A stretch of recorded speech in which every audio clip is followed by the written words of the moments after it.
It was my final year of high school in 2013. The town I grew up in had a tradition among the high school students. It took place during the middle of winter and was known by everyone as the Frost. The rules were simple. Anyone who wanted to participate showed up in the clearing in the woods at sunrise, put $20 into the pot, and waited for whatever kid was organizing it that year to blow the whistle. Hidden around the forest clearing were hundreds of different colored origami snowflakes. The goal was to find 10 snowflakes first, but they all had to be of the same color.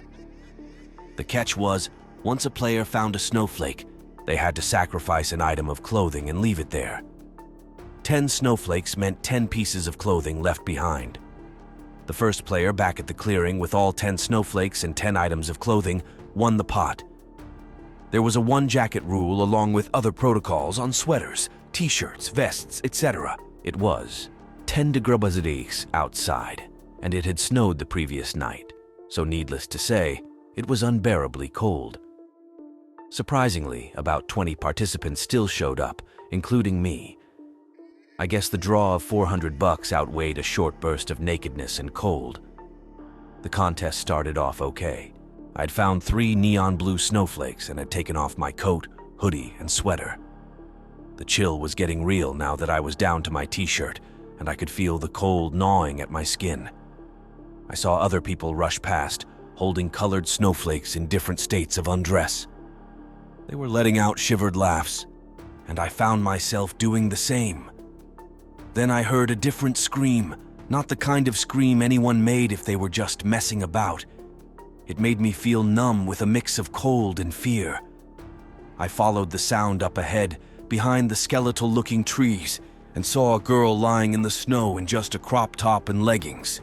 Both her feet were bare, and blood was trickling down the side of her face. In her hands were lime green snowflakes, about 8 of them, but from their angle they looked like they'd been placed there. I didn't know what to do. I didn't have a coat to put over her, and I didn't know what was wrong with her. I crouched over her and saw the matted blood in her hair. From what I could tell, she'd been hit on the side of the head with something. As I tried lifting her up, there was another piercing scream in the distance, and a few seconds later, I saw a dark figure running past the tree. I instantly knew they weren't part of the contest. They ran out in front of me, and I don't know how much I can say, but it was a man in his 30s. He looked like he didn't want to be there, but there was this urgency to his eyes. He held out his hands to give me something, and looking at me with those urgent green eyes, he said, "Here, take it. But when the time comes, you have to pass it on." I didn't want anything from it, but I saw the flash of neon blue in his hand, and with my hunger to win the frost, I took it. He peered back at me with what looked like relief and guilt, then darted off among the trees along with enough snowflakes to win. He'd handed me a blood-stained rock. I didn't want anything from it, but I saw the flash of neon blue in his hand, and with my hunger to win the frost, I took it. He peered back at me with what looked like relief and guilt, then darted off among the trees along with enough snowflakes to win. He'd handed me a blood-stained rock. I quickly took off 7 items of clothing and ran around, throwing them about so they didn't look like they were in one spot.